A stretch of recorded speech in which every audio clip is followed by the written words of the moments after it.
السؤال اللي اتكرر كتير جدا، ليه ما نشتريش ذهب مستعمل؟ مبدئيا كده كل حاجة ليها مميزات وليها عيوب، تعال نمسكهم حاجة حاجة. نبدأ بالمميزات.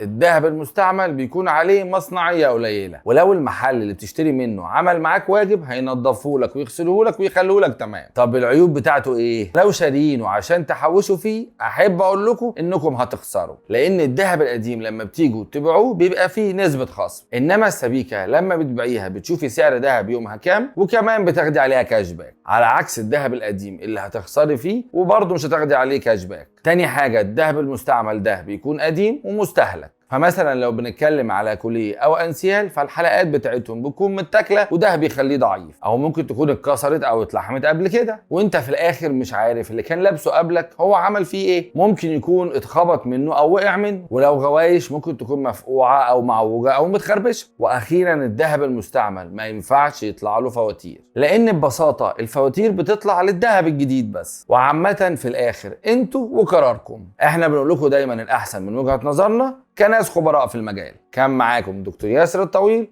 وده الجواهرجي. سلام.